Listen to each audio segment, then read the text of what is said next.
Alright, welcome back guys, or welcome if this is your first time here. I'm Vision here with Blind Entertainment, bringing you guys another video.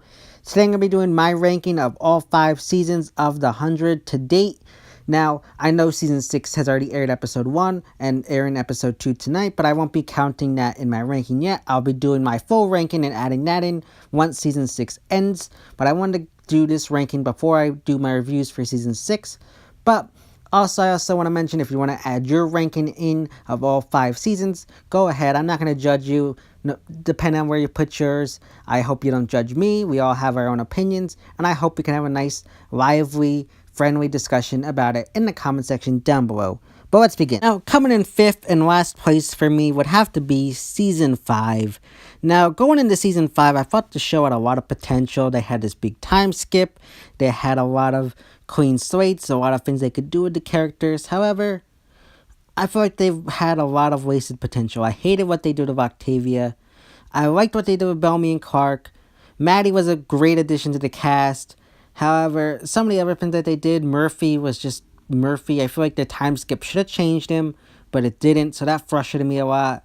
The Shaw and Raven stuff, I never believed that they fell in love that quickly.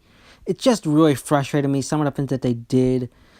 And then you got, again, Amori and Murphy, just nothing going on there. And then to top it all off, Monty, a main character, gets killed off in such a weak way, in my opinion. Him and Harper, 2 characters that have been around since season 1, just get killed off screen, and we just see their life through these videotapes. While emotional, I feel like they shouldn't have gone out like that. It frustrated me. Octavia and the whole one crew thing, some of it felt cheesy and forced. I never believed Marie was an actual leader. She just felt like a kid playing pretend and dress up. It never felt like an actual actor putting on a great performance. It just felt like a weak actor putting on a lame performance. And for those reasons, I gotta put it here. It had great potential, but in my opinion, it just fell flat.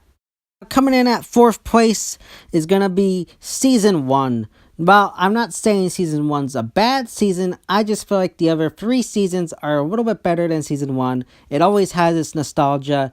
I always like it because it had great setup, great premise. However, some of the things that I didn't like about Season 1 would have to be Octavia right off the bat. Again, I feel like her constant need for attention and love made no sense. She had been sheltered, shunned away for years, yet she's willing to run right out in the middle of the jungle and look for love. I feel like realistically, she should have been more cautious, should have been a little bit more standoffish, nervous around these new people. Her jumping into these situations just felt weird and out of place. Then you got her love story. I mean, she falls in love with Jasper and Adam and then Lincoln within the course of days. I honestly find Octavia's love life to be one of the most ridiculous things on the show. It always seems forced and unrealistic that these characters would just meet and legit fall in love within days of each other. And for that reason, I gotta take points off of Season 1 there. Great character, great introductions. You had some great Civil War stuff on the arc. I always loved the arc stuff. Jaha and Kane, great characters in Season 1. Abby even too. Just really good stuff. And I just really like how they set the world up and did some great world building just on the arc and on the ground in general. So for those reasons, that's why Season 1 is ranked here. Coming in 3rd place would have to be Season 3. Now, I actually really like Season 3. It's probably one of the better seasons. It had some great world building that they had already established in Season 2. Some really good Civil War stuff within the arc with Farm Station and Pike, one of the greater villains of the series. So I really like that. But then you got Allie. I will say I understand why people don't like Allie, and I can agree on some points Allie seemed a little weird and out of place. However, I did like what they did with some of that storyline with the fraction between the 2 groups. It made sense. However, I just feel like the AI I don't know, it just didn't feel realistic that something like that would have happened. As much as I don't like how Alexa's death played out, I think it was definitely needed for the series. However, I think they should have written it a little bit better, and I will agree that she did deserve to have like a warrior's death. However, I do agree with that she died. Lincoln, on the other hand, I'm 50-50. I understand that Ricky wanted to leave due to bullying, and I respect that. And I think that his death was probably one of the better things handled. However, I feel like his death also contributed to what became of Octavia later on.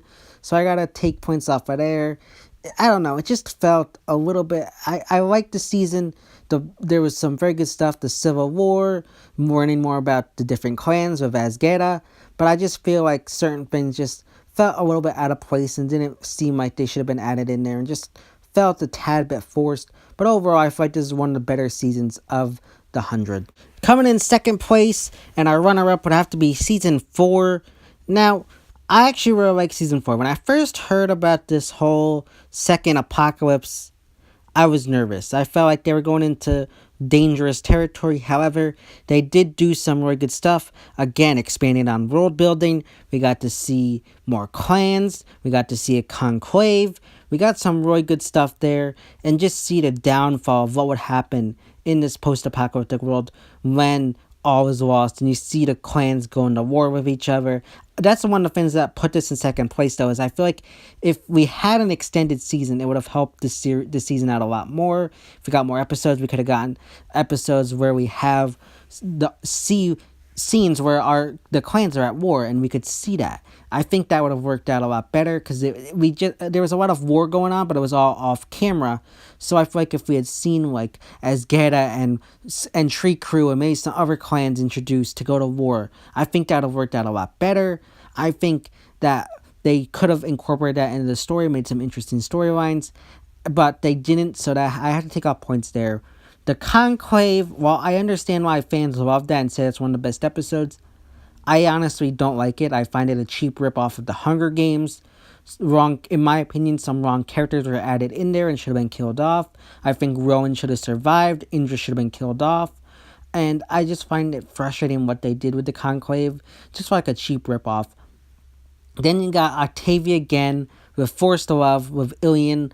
I feel like that was so much forced that it frustrated me to so many extremes that I just wanted to bang my head on the wall every time I saw them together.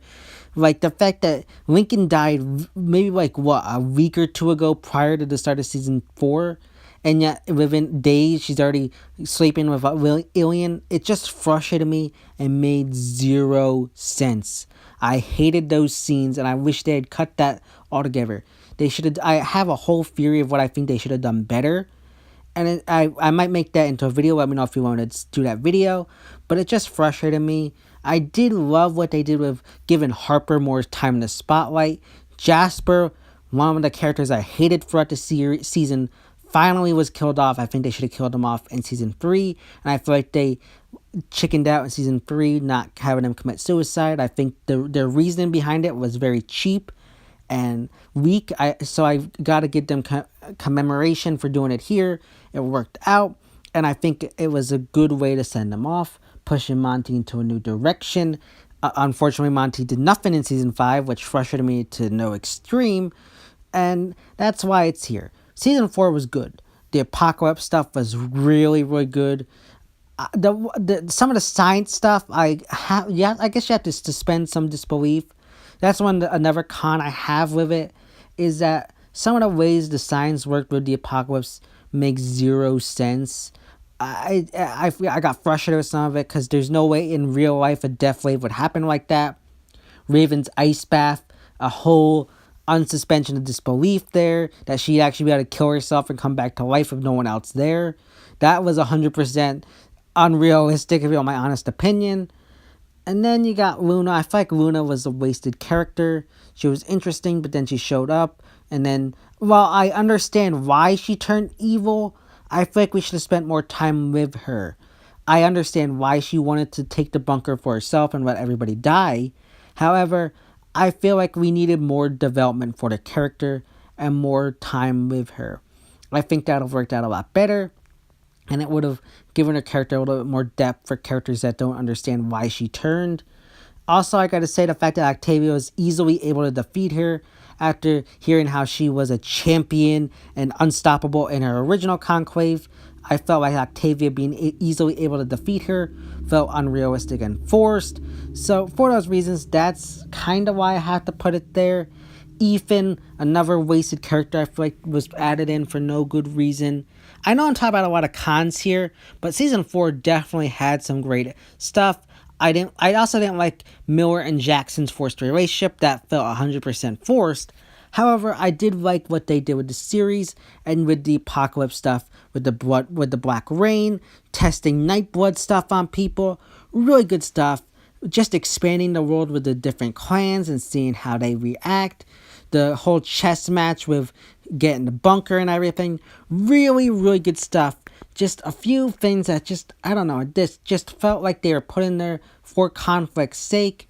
But overall, I feel like this is a really good season, and they added some good stuff in here for the season that they definitely needed, and it definitely was a surprise for me, and definitely one of the better seasons in my opinion. Coming in first place would have to be season 2. Now, coming off of the heels of season 1, they had big things to fill. We got the introduction to Alexa and the expanded world of the Grounders, which I think they handled perfectly. You got Mount Weber, which was teased throughout the first half of the season, and then we finally get there, and they come off as nice, friendly people. But then you got the son of the leader, Cage, who turns out to be this evil person, only obsessed with getting his people to the ground. And what I liked about this villain in particular, similar to Pike, is that he believed in what he was doing. He thought he was doing what was best for his people. Even though you didn't agree with him, he still, in his eyes, was believing what was best for his people. So I really like that in a villain, where you can see the conflict, where he believes what he's doing is right, even though it's wrong. I think those are very compelling things for a villain to have. So I really like that. You got expanded into the characters. You got some new characters like Harper that were expanded upon. Miller was expanded upon. Some really good stuff there. Then you got the Grounders again. You got Lexa, Indra. You got more scenes with Lincoln. You got some introduction to Asgeda. You had some great world building, and I like that. I think if I had to give any cons to this season, I would have to say maybe some stuff with how our group was interacting with the Grounders. I feel like some stuff felt a little forced, how they were easily able to make a truce, or the truce was easily sustained once it was made. I feel like that was a little bit tricky. I feel like there should have still been some confrontation. While there was, I feel like once the truce was made, everything was hunky-dory, sort of. While there was still a thin line, I feel like they should have added some more stuff in there, like assassination attempts. I think those would have been better added in there. But overall, really good season. Finn was one of my favorite characters. He had a great story arc that came to a close in this season, and I think they handled a lot of what happened in season 1 with storylines, and coming into this new season and adding them here. I think they handled all that very well and very good in this season. So yeah, guys, that's my ranking of all 5 seasons of the 100 to date. Like I said, put your ranking in the comment section down below, and we can have a nice, lively discussion about it in the comment section. And if you like this video, don't forget to give it a big thumbs up and share. And don't forget to hit the subscribe button down below and hit that bell icon. That way you don't miss more future the 100 content from me moving forward. This has been Vision here with Blind Entertainment, and I'll see you next time.